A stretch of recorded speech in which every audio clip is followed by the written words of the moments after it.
जब तुम अपना जीवन श्यामा श्याम के चरणों में समर्पित कर देते हो हृदय से, फिर उनकी कृपा से सब विघ्न दूर हो जाते, एक अपार मस्ती रहती है। नहीं तो शोक, विषाद, दुख, क्लेश, कष्ट, संताप, भय, उद्वेग ये सदैव सताते रहते हैं। इसी से डिप्रेशन होता है। बार बार नकारात्मक चिंतन, शोक, विषाद, दुख, चिंता, क्लेश, संताप, भय, उद्वेग यही पूरे मानसिक स्तर को नष्ट कर देते हैं। उत्साहहीन जीवन हो जाता है। जब तुम श्यामा श्याम को समर्पित हो जाते हो तो ये सब प्रवेश भी नहीं करते, एक अपार मस्ती बनी रहती है। अब क्या होगा? श्यामा श्याम जो करेंगे वही होगा। श्यामा श्याम पता नहीं कैसा करें, नहीं, वो सदैव मंगल भवन है, वो जो करते महामंगल होता है। यह निश्चय उपासक के हृदय में आ जाना चाहिए। इसलिए अपना सारा मन, सारी बुद्धि, सारा जीवन, प्रत्येक श्वास प्रभु को अर्पण कर दो। फिर देखो तुम निहाल हो जाओगे। दुख, शोक, विषाद, क्लेश, कष्ट, संताप, भय, उद्वेग ये उसी को व्यापते हैं जिसने अपने जीवन को प्रभु के चरणों में अर्पित नहीं किया। इसलिए तुम अपना सारा मन, सारी बुद्धि, सारा जीवन, प्रत्येक श्वास केवल प्रभु को अर्पित कर दो। फिर देख लेना श्वास कैसे अर्पित की जाती, राधा राधा राधा। बुद्धि कैसे अर्पित की जाती है? एकमात्र निश्चय कि भगवत सुख ही सुख है। ये जागतिक सुख सुख नहीं, ये दुख है, ये ऐसा दलदल है जिससे आज तक कोई नहीं निकल पाया। सारा मन, हम मन से केवल प्रभु का मनन करें। बार बार मन को संसार से हटा के नाम में, रूप में, लीला में, धाम में लगाएं। बहुत प्रसन्नता हो जाती है उस उपासक के हृदय में जो अपना मन बुद्धि प्रभु के चरणों में अर्पित कर देता। भगवान ने तो इसको बहुत उत्तम स्थिति बताया है कि मेरे से कभी वो अलग हो ही नहीं सकता यदि मन बुद्धि अर्पित कर दिया। मय्येव मन आधत्स्व मयि बुद्धिम निवेशय, तो निवश्य मय्येव अत ऊर्ध्वं न संशया। बिल्कुल संशय नहीं, वो मेरे में ही निवास करेगा जिसने मन और बुद्धि अपनी मेरे में अर्पित कर दी। बहुत प्रसन्नता रहेगी उस उपासक के जीवन में जो अपने आप को मन बुद्धि सहित प्रभु के चरणों में समर्पित कर दिया है। भगवान का आश्रय लेने वाले की पहचान है हर परिस्थिति में प्रसन्न रहना। देखो आप भगवद आश्रित हो कि नहीं, देखो अनुकूल परिस्थिति में तो सब प्रसन्न रहना, लेकिन प्रतिकूल परिस्थिति में प्रसन्न रहना ये भगवान के भक्तों का लक्षण है। हर परिस्थिति में प्रसन्न रहना ये भगवान के भक्तों का लक्षण है। आनंदगन भगवान का आश्रय मिलते ही आनंद छा जाता है हृदय में। उनके पास आनंद का अभाव होता ही नहीं है। जैसे सूर्य का प्रकाश उदय होते ही सूर्य का प्रकाश संपूर्ण अंधकार को नष्ट कर देता है, ऐसे ही भगवान का संपूर्ण आश्रय लेते ही सब दुख चिंता शोक नष्ट हो जाते, आनंद ही आनंद। तुम भगवान के मंगलमय रूप को नहीं जानते हो, पर उनके मंगलमय भाव को, विधान को मानना शुरू कर दो। जो भी होता है मंगलमय होता है। हमने जीवन में देखा है, अगर इधर कोई बहुत बड़ा सुख दिया तो देर नहीं लगेगी, 24 घंटे नहीं व्यतीत होंगे और ऐसे दुख दे देंगे, जिससे दोनों का समान भाव रख करके ना दुख में तुम भूलो प्रभु को, ना सुख में फूलो, सीधे भगवत मार्ग में चल। पूरे जीवन की बात देखा है, भगवान के मंगल विधान में सदा सर्वदा सुख ही सुख है। इस बात को मान के प्रसन्न हो जाओ।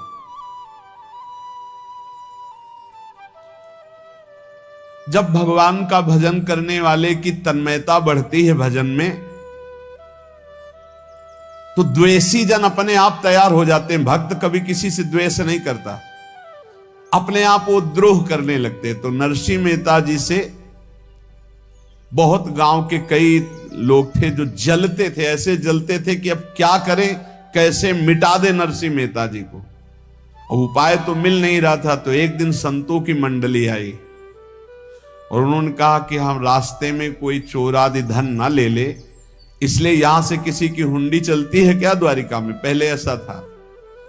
बोले हाँ हाँ, हमारे यहां बहुत बड़े सेठ हैं नरसिंह मेहता जी, पर आप कहोगे वो मना कर देंगे। कई बार कहोगे, अगर वो स्वीकार कर ले तो वहां। और उनका लक्ष्य था कि नरसिंह मेहता जी की तो खाने की भी सुविधा नहीं थी, हुंडी कहां की बात आई। उनका था कि जब वो ना कहेंगे तो संतजन नाराज हो जाएंगे, अगर हां कह दिया तो वहां हुंडी चुकेगी नहीं, तो संतजन अपने आप इनको शाप दे देंगे, अपराध बन जाएगा, ये नष्ट हो जाएंगे। संतों को भेजा नरसिंह मेहता जी ने, सबकी दंडवत की, चरण पखाड़े। तो उनका ये इतना रुपया है, द्वारिका में साधु सेवा हम करेंगे, वहां तुम्हारी हुंडी चलती है, तो आप अरे उनका आप कहाँ भूल रहे हो, यहाँ खाने की भी व्यवस्था। बोले हमें सब पहले से बता दिया गया कि आप मना करोगे, बार बार मना मत करो, हमें पता है।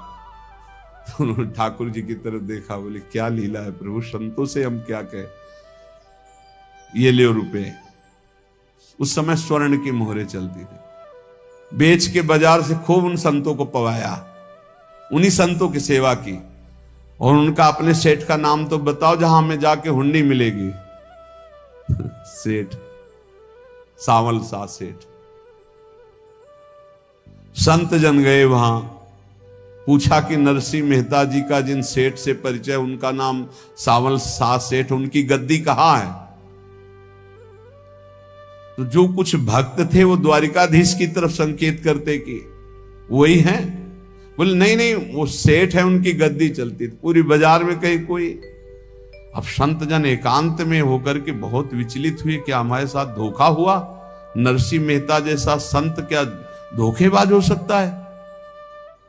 देखो संशय तो बहुत विचित्र होता है, बड़े बड़ों को संशय हो जाता है। जब भगवती सती जी को संशय हो गया, राम जी को हे खग हे मृग हे मधुकर श्रेणी ऐसा पूछते हुए कि सच्चिदानंद कैसे हो सकते, तो किसी को हो सकता है, क्योंकि वो बुद्धि की अधिष्ठात्री देवी है। जो ही उनके मन में ऐसा आया कि क्या हमारे साथ धोखा हो रहा है, इतने में ही देखा जय हो सावल सा सेठ की। वो कहा सावल सा सेठ, तो देखा बढ़िया मुनीम जी उनके साथ, और सेठ बस्ता लिए हुए मुनीम जी, सरकार इधर से चलो। तो उनका सावल सा सेठ आपका नाम है? संतों ने कहा। बोले हाँ। बोले नरसिंह जी? हाँ। बोले आपकी हुंडी आ गई है। हुंडी एक कागज में लिखा कि ये हमारे सेठ जी को दे देना। वैसे लोग मुझे माखन चोर कहते, कोई कुछ कहता, लेकिन आपने सेठ बना दिया। जब आपने सेठ बना ही दिया तो आप कभी परवाह मत करना तुम।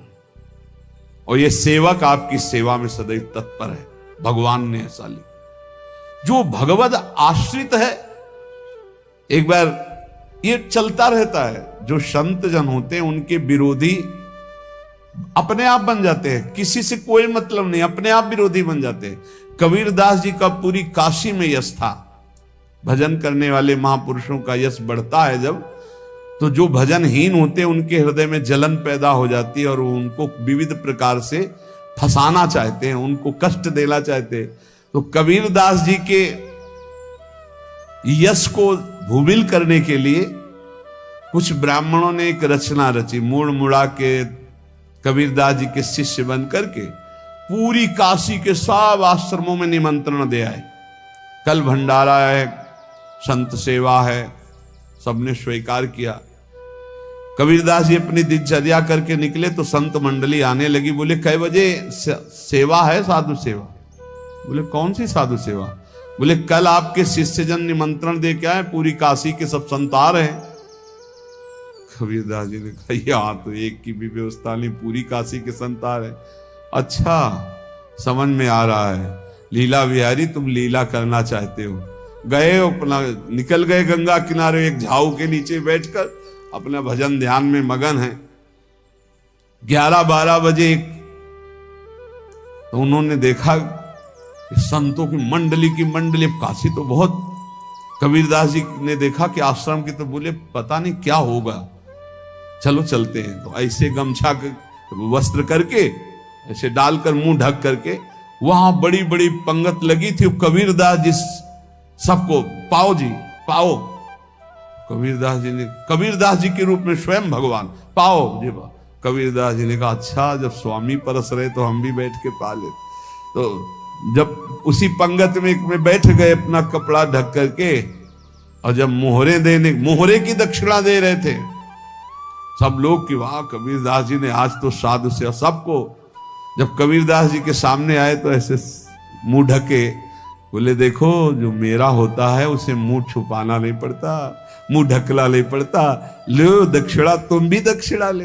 कबीरदास जी को कबीरदास जी दक्षिणा दे रहे, और वो कबीरदास जी है भगवान, और ये पाले वाले कबीरदास जी है भगवान के जन। कभी भगवान अपने, अरे जमाने जोर लगा ले, कितना जोर लगाएगा, भक्त और भगवान का झंडा कभी न झुकने पाएगा। बिल्कुल चिंता, शोक, भय, उद्वेग रहित जीवन भगवत आश्रित। तुम भगवान के मंगल विधान में सदा सर्वदा प्रसन्न रहो। अब ये विचार कर लो कि भगवान जो करेंगे तुम्हारा मंगल करेंगे।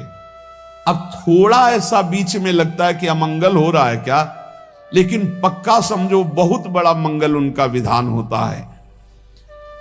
बहुत ही उत्तम मंगल होता है भगवान के शरणागत का। भगवान हमारे विचारों वाले नहीं हैं, हमारे विचार प्राकृतिक है, भगवान के विचार चिदानंदमय हैं। वो अपने विचार से हमारा मंगल करते हो, हम अपने विचार से मंगल चाहते हैं। भगवान के विचार से मंगल ही हमारा होगा, इसलिए कभी हमको चिंता, शोक, भय नहीं करना चाहिए। भगवान की ओर से कभी तुम्हारे लिए ऐसा विधान नहीं होगा कि तुम दुखी हो जाओ, बस तुम्हारी सोच हो सकती है, उसका परिणाम बहुत मंगल होगा। जगत की ओर से निराश हो जाओ, किसी से आशा मत रखो, फिर आप देखो आपका जीवन कैसा आनंदमय व्यतीत होता है। ये जो जगत की आशा है यही दुख प्रदान करती, सच्ची जगत की आशा ही दुख प्रदान करती है। अगर जगत से कोई संबंध न रखा जाए और भगवत भाव में रहकर तो बहुत अच्छा जीवन चलेगा। अपने कर्तव्य का पालन करो, परिवार को भगवत स्वरूप मानकर पोषण करो, किसी से कोई संबंध मत रखो, कोई आशा मत रखो, यही अध्यात्म सिखाता है। अपने आप भगवत स्वरूप, सबका व्यवहार मंगलमय और आपका जीवन मंगलमय। अपने घर में ऐसे रहो जैसे किसी अतिथि के घर में रह जाता है। चलना है, यहां से जाना है। कौन रहता है अपने घर में अतिथि की भांति? भगवान का भक्त। जाना है यहां से, अपनी प्रिया प्रीतम के पास जाना। ये हमारा घर नहीं है, यहां तो हम समय व्यतीत कर रहे हैं, अपनी आयु व्यतीत कर रहे हैं भगवत आराधना करते हुए। हमें जाना है प्रिया प्रीतम के पास। वास्तविक घर भगवान का धाम है हमारा, वास्तविक घर वाले प्रभु हैं हमारे। जो नित्य सच्चिदानंद भगवान के चरणों में अपने चित्त को समर्पित करता रहता है, उसको यह अनुभव होने लगता है कि बड़ी कृपा है हमारे ऊपर, भगवान की बड़ी कृपा है हमारे ऊपर। सर्वसमर्थ परम सुहृद भगवान ऐसे भक्त के ऊपर हर समय वरद हस्त रखे रहते हैं। ये केवल प्रवचन नहीं, सच्ची बात मानिए। ऐसे भगवान का वरद हस्त हर समय रहता है। जब भगवान की छत्र छाया में भक्त अपने को देखता है तो आसपास घोर विपत्तियों का भी समुदाय हो तो भी वो आनंद में मगन रहता है। हर हालत में आनंदित रहना ये भक्त का स्वभाव है। भगवान ऐसे भक्तों को प्यार करते हैं जैसे कछुआ अपने अंडे को बाहर रख आवे और रात दिन उसका चिंतन करे। जब भक्त भगवान को समर्पित होता है तो भगवान रात दिन उसकी ऐसे चिंतन सुरक्षा करते हैं।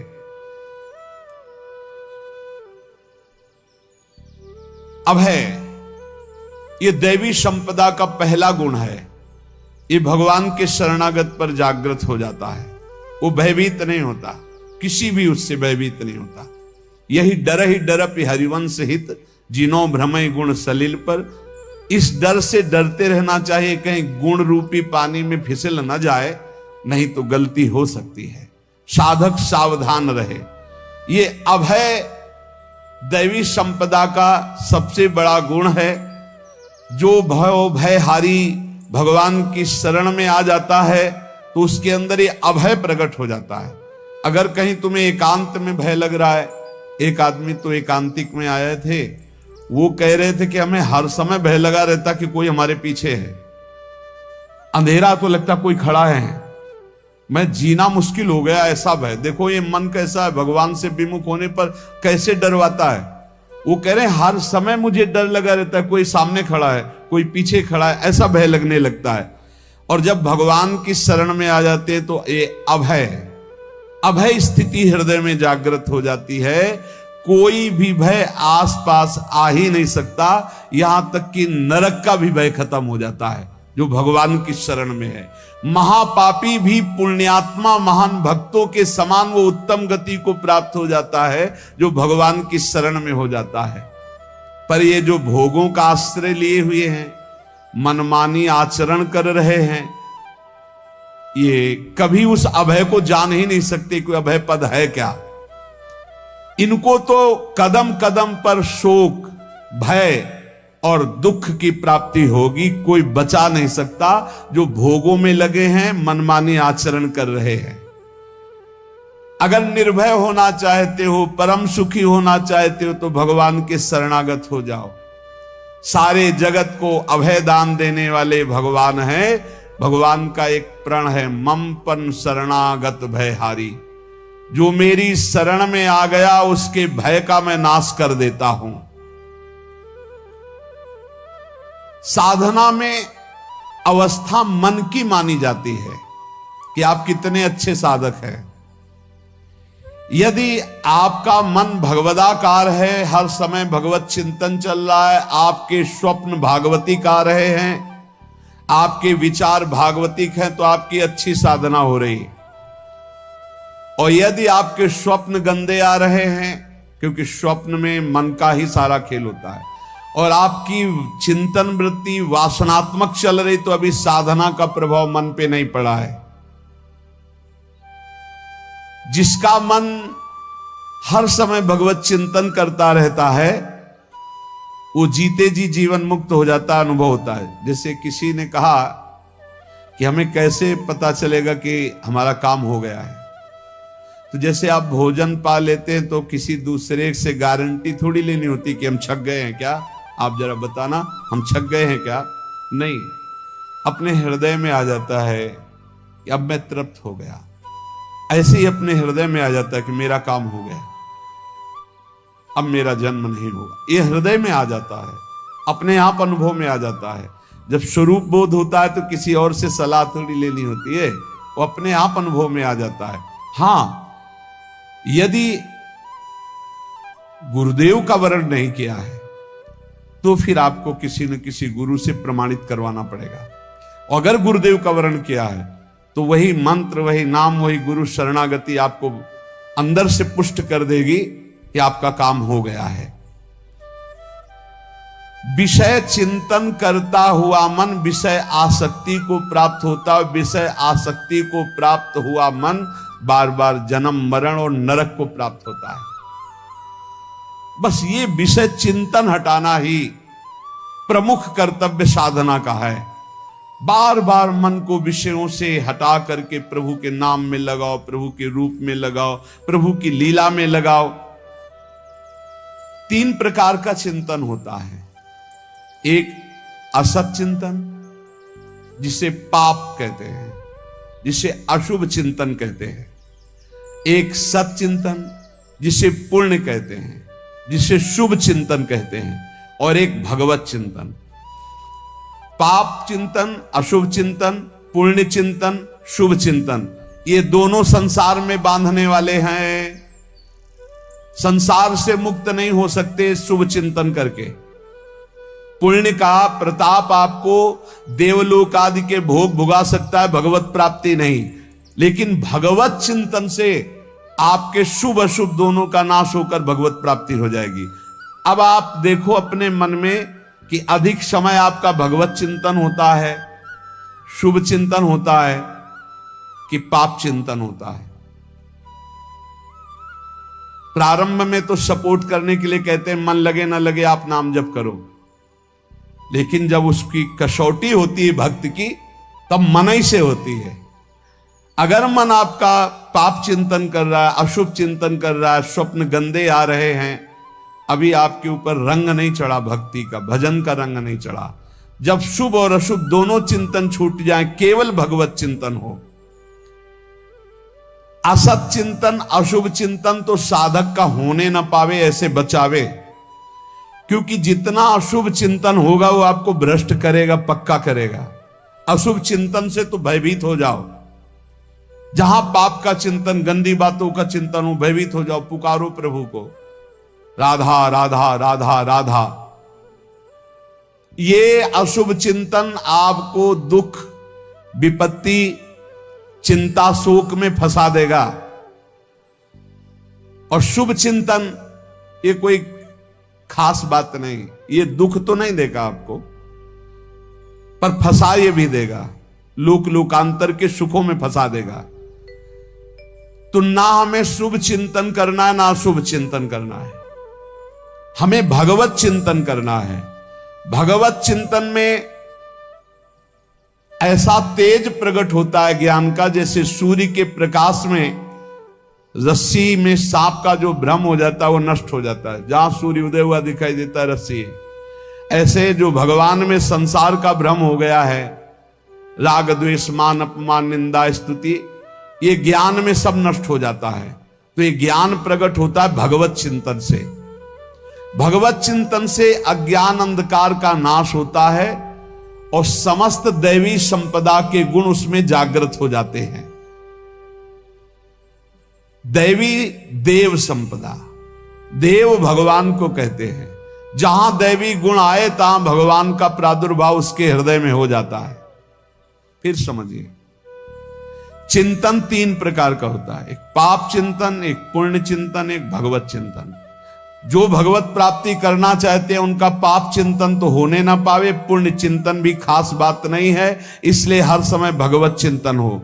भगवत चिंतन से ज्ञान प्रकाशित होता है और जैसे सूर्य के तेज से रस्सी में सांप का भ्रम नष्ट हो जाता है, स्पष्ट दिखाई देती रस्सी, ऐसे जगत जो दिखाई देता है स्पष्ट ज्ञान में दिखाई देता है, ये सर्वम खलमिदम ब्रह्म, ये भगवान है।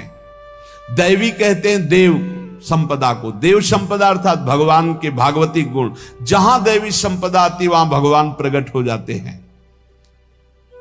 जहां भगवान प्रकट होते हैं वहां परमानंद की बाढ़ आती है। पर ये ध्यान रखें, गुलाब का फूल कांटों में खिलता है, उसकी सुगंध लेनी, फूल लेना है तो कांटों से बचाकर। ऐसे ही जब आप भगवत चिंतन के लिए चलेंगे तो आपका चिंतन चुराने के लिए माया विविध नाटक करेगी, कांटे फैलाएगी। कोई तुम्हारी निंदा करेगा, कोई अपमान करेगा, कोई उपहास करेगा, तुम्हारी अव्यवस्था हो सकती है, तुम्हारी परिस्थिति बहुत भयावह हो सकती है। इन परिस्थितियों में भी भगवत चिंतन का तार ना टूटने पावे तो आगे गुलाब का फूल है। जिसे कांटे से बचाकर गुलाब का फूल लेते हैं और भगवद अर्पित करके सौरभ का सुख लेते हैं, ऐसे ही भगवान के प्रेमानंद का अनुभव करने के लिए संसार के कांटों से बचना होगा। और खिलेगा यही फूल संसार में ही, मनुष्य देह में, और योनियों में नहीं। भगवत प्राप्ति स्वर्ग में नहीं होगी, इसी मृत्यु लोक में होगी। पहले मन नहीं लगता भगवत चिंतन में, भगवत चिंतन जबरदस्ती करना पड़ता है। भगवत चिंतन जे ही प्रारंभ करोगे ते ही बहुत बाढ़ आ जाएगी पाप चिंतन की। ध्यान दीजिए, बहुत लोग प्रश्न करते रहते हैं कि हम जब भजन में बैठते हैं तो बहुत गंदी बातें आती, मन बड़ा चंचल होता है, भाग जाता है। ऐसा प्रारंभ में जब कोई भगवत चिंतन प्रारंभ करता है तो उसका मन विषयों में भागता है, गंदी बातों में भागता है। अब लोग कहते पहले तो हमारा चिंतन बढ़िया होता था, अब चिंतन नहीं होता। तो कोई सिद्ध पुरुष थोड़ी हो गए, तुम्हें जबरदस्ती चिंतन करना होगा। जगत के प्राणी में जहां मन जाए तो इसमें भी भगवान, पदार्थ में मन जाए तो उसमें भी भगवान, जहां जहां मन जाए वहां वहां भगवान देखो, या मन को हटाकर नाम मंत्र में लगाओ। ऐसे भगवत स्मृति जागृत की जाती, बार बार प्रयास करना होता है। कई लोग ये प्रश्न करते हैं कि हमसे बड़े पाप हो गए तो क्या हमें भगवान की प्राप्ति हो जाएगी? तो यहां कह रहे हैं भगवान किसी के पूर्व जीवन को नहीं देखते हैं, वर्तमान के भजन को देखते हैं। पकड़ो इस बात को। अगर वर्तमान में आज आप सुधर गए हो, नाम जप कर रहे हो, तो आप भक्त हो। ये गीता जी में भगवान ने कहा, अपिचेत सुदुराचारो भजते माम अनन्य भाग साधुरेव समंतव्या सम्यक व्यवसिता। ऐसा बहुत दुराचारी पहले रहा है, बाद में उसके मन में आ गया कि भगवान के सिवा हमारा कोई कल्याण करने वाला नहीं, हमारा कोई नहीं। तो भगवान कहते हैं मैं उसे साधु ही मानता हूं, उसे साधु बना देता हूं। भगवान किसी के पूर्व जीवन को नहीं देखते। बहुत बढ़िया बात है। कल तक हम क्या करते रहे भगवान नहीं देखते, आज क्या कर रहे हो ये देखते हैं। यदि आज आप भजन में लग गए हो, अच्छे आचरण कर रहे हो, तो आपको भगवत प्राप्ति हो जाएगी।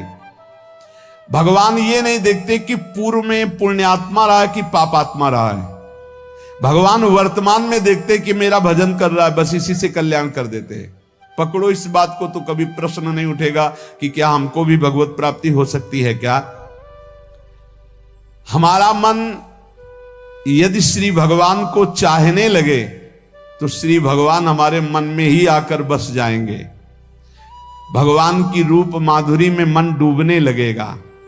यथार्थ सत्य, जो भगवान से थोड़ा भी प्यार करने लगे हैं, उनके हृदय में भगवान की उनकी भावना के अनुसार झलक आने लगी है। हृदय में प्रभु के आते ही अनंत जन्मों के संस्कारों का नाश हो जाता है। इसलिए तुम अपने पहले वाले घृणित जीवन को याद भी मत करो, और उसको सोचकर जरा निराश भी मत हो। अमावस्या में घोर अंधकार रहता है, पर प्रातः काल में अंधकार नष्ट हो जाता है। ऐसे ही नाम का उच्चारण करते ही तुम्हारे जितने पाप अंधकार हो सब नष्ट हो जाएंगे। तुम चाहो कि एक क्षण भी प्रभु को ना भूलो। अब वर्तमान में ऐसी स्थिति बनाओ। जो प्रभु को नहीं भूलने की चाह करता है कि मुझे ऐसी स्थिति प्राप्त हो कि मैं कभी प्रभु को ना भूलूं, तो सच्ची मानो और कोई बात भगवान सुने ना सुने, ये बात जल्दी सुन लेते हैं। भजन की मांग करो तो बहुत जल्दी भगवान पूर्ण करते हो। भजन जिसका चलने लगा तो फिर लोक लोकांतर के सारी रिद्धियां सिद्धियां सुख वैभव तो उसके चरणों में लौटते हैं। जब हम प्रभु से प्रभु का स्मरण न मांगकर भोग मांगते हैं, तभी हमारा भजन रुक जाता है, भजन नहीं चल पाता। यदि हम प्रभु से केवल भजन मांगे तो विश्वास करो ब्याज में सब हो जाएगा। मूल भजन तो आपका बचेगा ही, ब्याज में लोक लोकांतर के भोग आपके चरणों में लुटते घूमेंगे। आप भजन करके तो देखो। अरे घिघियाने की जरूरत नहीं, किसी से मांगने की जरूरत नहीं, भजन करके देखो, सब ठीक हो जाएगा, सब अपने आप बन जाएगा। हम बहुत बड़ी भूल कर देते हैं कि थोड़ा भजन करके प्रभु से कुछ सांसारिक वस्तुएं, स्थितियां, परिस्थितियां बदलने की मांग कर लेते हैं, जिससे भजन छूट जाता है। यदि हमारा भजन प्रतिपल होने की भावना बन जाए और प्रतिपल होने लगे, तो चलत चितवत दिवस जागत, शुपन सोवत रात, हृदय तेवह श्याम मूर्ति, छिन नैत उत जात। वो चल रहा है या बैठा है, वो खा पी रहा है या क्रियारत है या क्रियावीन, हर समय प्रभु समाये रहते चिंतन में। प्रभु के स्मृति चिंतन के समान अध्यात्म की कोई बड़ी स्थिति नहीं है। इससे बड़ी कोई स्थिति नहीं। हर समय प्रभु का अखंड चिंतन चल रहा है, परंतु ये उन्हीं को प्राप्त होता है जो प्रभु से और कुछ न मांग करके हट करके प्रभु से यही मांगते हैं कि अपना अखंड स्मरण दीजिए। ध्यान दीजिए, अखंड स्मृति से बढ़कर कोई स्थिति नहीं है। ये हम कई शास्त्रों में, महापुरुषों के वचनों में ये बात पाई है। अखंड स्मृति, हर समय भगवान के चिंतन में डूबा हुआ, इससे बड़ी कोई स्थिति नहीं। पर ये उसी को प्राप्त होती है जो भगवान से कुछ और ना मांग करके यही मांगता है कि अपना भजन दीजिए, हर समय मैं आपके भजन में डूबा रहूं। प्रभु की स्मृति इतनी महान है कि जिन्होंने बैर भाव से प्रभु का स्मरण किया उनको भगवान की प्राप्ति हो गई।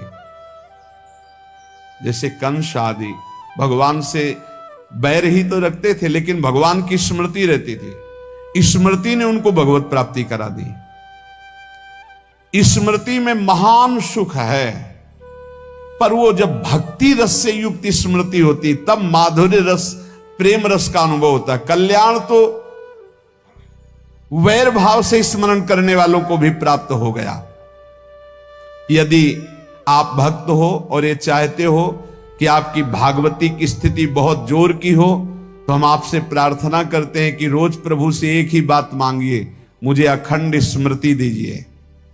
अर्जुन जी को पूरी गीता जी सुनने के बाद यही मिला, नष्टो मोहा स्मृति लब्ध्वा। स्मृति, प्रभु आप हम पे ऐसी कृपा कर दो कि हमारे हृदय में किसी और व्यक्ति, वस्तु, स्थान की स्मृति न रह जाए, केवल आपकी स्मृति रह जाए। ये चाह भगवान बहुत जल्दी पूर्ण कर देते हैं यदि उपासक हृदय से ये बात मांगे। भगवान की कृपा से ही ऐसा हो सकता है कि अखंड स्मृति ये कर्म फल से नहीं मिलती है। प्रभु के प्रति निर्भर होकर जो दैन्यता पूर्वक प्रभु से मांगता है और हर समय अभ्यास करता रहता है भगवत स्मरण का, उसको ये स्मृति मिलती है। और स्मृति मिल गई तो इससे बड़ी कोई स्थिति नहीं, हर समय भगवान का स्मरण। प्रभु से मन प्रतिपल नया नया स्वाद लेकर के आसक्त होता रहता है, नवम नवम। प्रभु कभी बासी नहीं होते। जैसे किसी व्यक्ति को देखो तो देखते देखते मन हट जाएगा कि देख लिया, बहुत सुंदर है, ठीक है, लेकिन वो एक दिन मन हट जाएगा। और प्रभु की सुंदरता नवम नवम है, प्रभु के नाम का स्वाद नवम नवम है, प्रभु की लीला का स्वाद नवम नवम है, प्रभु के धाम की शोभा नवम नवम है। जैसे आचार्य महाप्रभु हरिवंश चंद्र जी कहते, नयो नेह नव रंग नयो रस नवल श्याम वृषभानु किशोरी, नौ पीतांबर नवल चूनरी, नई नई बूंदन भींजत गोरी, नौ वृंदावन हरित मनोहर, नौ चातक बोलत मोर मोरी, नौ मुरली जो मल्हार नई गति। सब कुछ नया, तो नवम नवम प्रभु प्रतिपल नवम नवम प्रभु का रूप, प्रियाजू का नवम नवम, अबहीं और अबहीं और अबहीं और है। तो कहते हैं जब मन निरंतर स्मृति में डूबता है, तो जब प्रभु की रूप माधुरी प्रकाशित होती तो ऐसी नवम नवम कि कभी ये नहीं होता कि रूप बासी हो गया। ये वही रूप है जो हमने अभी देखा था, नवम नवम। इसलिए आनंद की उफान आती रहती है उपासक के हृदय में। ऐसी प्रियता, ऐसा आनंद बिना भजन के नहीं अनुभव में आएगा। इसलिए तुम विश्वास करो, तुम्हें बहुत सुंदर सुख मिलने वाला है, आगे अपार सुख मिलने वाला है। ये थोड़ा दुख का समय काट लो, जब तक जीवन है ये दुख सुख की लहर आती रहेगी, आप इसको सह जाओ, आगे बहुत आनंद है। विश्वास मान लीजिए, बहुत आनंद है। जो ये विश्वास कर लेता है वो प्रभु के मार्ग में चलकर प्रभु को प्राप्त कर लेता है। नहीं तो इतने रोड़े हैं कि आप ऊब जाओगे, बहुत रोड़े हैं। जो प्रभु के मार्ग में चलता है तो माया के बहुत से पार्षद अपना प्रभुत्व दिखाने उनके पास आते हैं, महिमा अपनी दिखाने, पर वो किसी वस्तु, स्थिति, अवस्था, प्राणी, पदार्थ का प्रभाव स्वीकार ही नहीं करता, क्योंकि भगवत स्मृति परायण है, भगवान की कृपा पर विश्वास है, इसलिए उसको कोई फंसा नहीं पाता। वो नित्य निरंतर प्रभु से घुला मिला रहने के कारण उसकी मस्ती में कोई फर्क नहीं पड़ता। माया का प्रभुत्व रखने वाले उसे फंसाने की चेष्टा करते हैं, पर उस पर किसी का असर नहीं होता। वो कहीं लिप्त नहीं होता, वो कहीं दुखी सुखी नहीं होता, वो हर समय प्रसन्न रहता है। तुम देखो, हर समय प्रसन्न रहते हो? यदि नहीं तो तुम किसी व्यक्ति वस्तु का आश्रय लिए हुए प्रभु का नहीं। अगर हां तो हर समय प्रभु का स्मरण चलना चाहिए, हर समय प्रभु के आश्रित हो, फिर देखना ये आनंद, ये प्रसन्नता क्या रूप रखती है। बड़े बड़े मस्त संतों को देखा, मस्त ऐसे उन्माद में मस्त है, उस सुख के लिए ललचाओ। कब तक जन्मते मरते रहोगे, कब तक बार बार दुख भोगते रहोगे, कब? बड़ा प्रपंच है ये। भगवान का स्मरण परम पुण्यात्मा पुरुष का हृदय माना जाता है। बहुत पवित्र हृदय, बड़ा पुण्यात्मा हृदय जिसमें भगवान का स्मरण। भगवान का विस्मरण पापात्मा पुरुष, भयानक विपत्ति, दुर्भाग्य। अतएव सुदृढ़ निश्चय करो, अब हम भगवान के स्मरण में अपना समय व्यतीत करेंगे। मेहनत करो, कार्य करने के लिए कोई मना नहीं। आप नौकरी करो, किसानी करो, व्यापार करो, पर अंदर अंदर भगवत स्मृति, भगवत स्मृति ही सबसे बड़ी स्थिति है। अब चाहे हम जीवित रहें, चाहे हमारे मरण जैसी विपत्ति आ जाए, चाहे सब हमसे हट जाए, चाहे सब हमको नमन करें, अब हम दृढ़ निश्चय करके केवल भगवान के स्मरण करते हुए इस संसार के बीच समय व्यतीत करेंगे। अब हम चूकने वाले नहीं, ये नियम लीजिए। चाहे जीवन रहे या ना रहे, चाहे मरण जैसा कष्ट आ जाए, चाहे सब वियोग हो जाए, सब चले जाए, चाहे सब संयोग हो जाए, सब नमन करें, अब हम प्रभु का स्मरण नहीं छोड़ेंगे।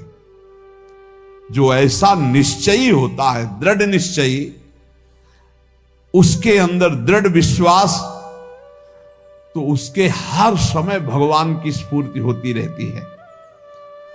भारी प्रतिकूलता में भी भगवान का सानिध्य अनुभव होता है।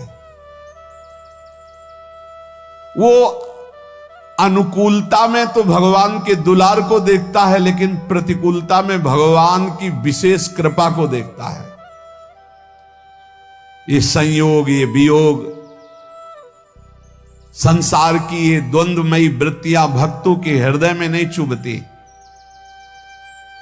आए की हुज्जत नहीं, गए की तलाश नहीं, क्योंकि नित्य संयोग भगवत स्मृति के प्रभाव से प्रभु का रहता है। इसलिए सारे काम अपने भगवत स्मृति से युक्त होकर के करो, हर कर्म प्रभु को समर्पित करो, किसी से किसी भी तरह का कोई राग द्वेष नहीं। प्रभु की चर्चा के सिवा नियम ले लिया जाए कि कोई और अन्य चर्चा नहीं होगी। हमारे जीवन का परम लाभ है ये सेकेंड वर्तमान का हमारा भगवत स्मरण में जा रहा है, हम बेपरवाह, हम निश्चिंत है, हमारा परम मंगल होगा। इस बात को हृदय में बैठा ले और सतत भगवत स्मरण परायण रहे। शेष चर्चा आगे। श्री राधा वल्लभ लाल की जय।